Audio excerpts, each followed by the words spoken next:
পাকিস্তানের সেনাবাহিনীর প্রত্যেকটা সেনাবাহিনীর প্রতিটা সদস্য বেঈমান। কেন জানেন?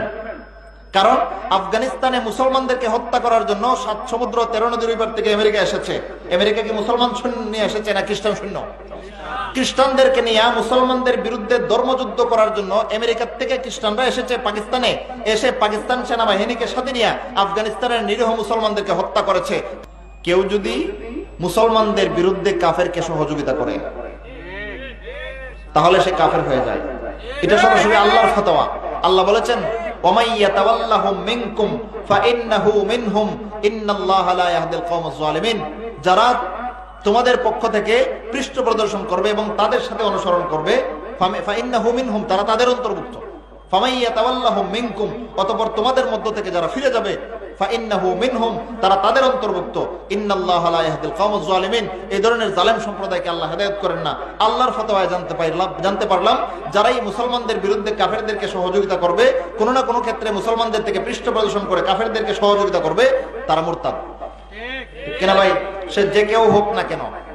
এমনকি একটা মুসলিম রাষ্ট্রের কোন সেনাবাহিনী, কোন বিডিআর, কোন র্যাব, কোন পুলিশ, এই ধরনের কোন রাষ্ট্রীয় বাহিনীও যদি রাষ্ট্রীয়ভাবে অন্য রাষ্ট্রের সহযোগিতা করতে যায় আর কাফেরদের সহযোগিতা করে মুসলমানের বিরুদ্ধে, তাহলে তারাও মুরতাদ হয়ে যাবে।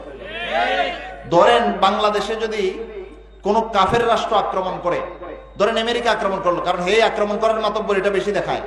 2001 সনে আফগানিস্তানে আক্রমণ করেছে আমেরিকা, 3 সনে ইরাকে আক্রমণ করেছে আমেরিকা, করে নাই? করেছে। এই রাশিয়া, আমেরিকা, এই সমস্ত সাম্রাজ্যবাদী শক্তিগুলো এক এক সময় একটা মুসলিম রাষ্ট্রে হানা দেয়। ধরেন আল্লাহ না করুন আমাদের বাংলাদেশে যদি আমেরিকা এসে হানা দেয় আর বাংলাদেশের সেনাবাহিনী যদি আমেরিকার সেনাবাহিনীর সাথে মিলে বাংলাদেশের মুসলমানদেরকে হত্যা করে, তাহলে বাংলাদেশ সেনাবাহিনী ইমানদার থাকবে না বেঈমান? এমন একটা চাক্ষুষ উদাহরণ দিয়ে কেউ রাগ করবেন না তো? পাকিস্তানের সেনাবাহিনীর প্রত্যেকটা সেনাবাহিনীর প্রতিটা সদস্য বেঈমান। কেন জানেন? কারণ আফগানিস্তানে মুসলমানদেরকে হত্যা করার জন্য 7 সমুদ্র 13 নদীর ওই পার থেকে আমেরিকা এসেছে। আমেরিকা কি মুসলমান সৈন্য নিয়ে এসেছে না খ্রিস্টান সৈন্য?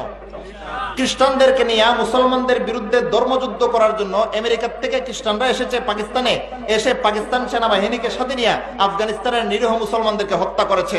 পাকিস্তানের যে কয়টা সামরিক শক্তির যতগুলো সৈন্য আছে, পাকিস্তানের যতগুলো সামরিক সৈন্য এই আমেরিকার সাথে যুদ্ধে অংশ নিয়েছে, আমেরিকানদেরকে কোনো না কোনো ভাবে সাহায্য সহযোগিতা করেছে, সবগুলো সৈন্য মুরতাদ। কারণ ঈমান ভঙ্গের 8 নম্বর কারণ তার মধ্যে বিদ্যমান। ঈমান ভঙ্গের 8 নম্বর কারণ হলো মুজাহারাতুল মুশরিকিন ও মুআওয়ানাতুহুম জিদ্দাল মুসলিমিন, মুসলমানদের বিরুদ্ধে কাফের অথবা মুশরিকদের সৈন্যদেরকে সাহায্য করা, মুসলমানদের বিরুদ্ধে কোনো কাফের মুশরিককে সহযোগিতা করা। এটা ঈমান ভঙ্গের 8ম নম্বর কারণ। পাকিস্তানের সেনাবাহিনীর প্রত্যেকটা সদস্য দলগত মুরতাদ। ব্যক্তিগতভাবে কেউ ইমানদার থাকতে পারে জানি না, কিন্তু দলগত মুরতাদ। কারণ দলীয় সিদ্ধান্ত ক্রমে তারা আফগানিস্তানের মুসলমানদের পক্ষ না নিয়ে আমেরিকার লাল কুত্তার বাহিনীর পক্ষ নিয়েছে।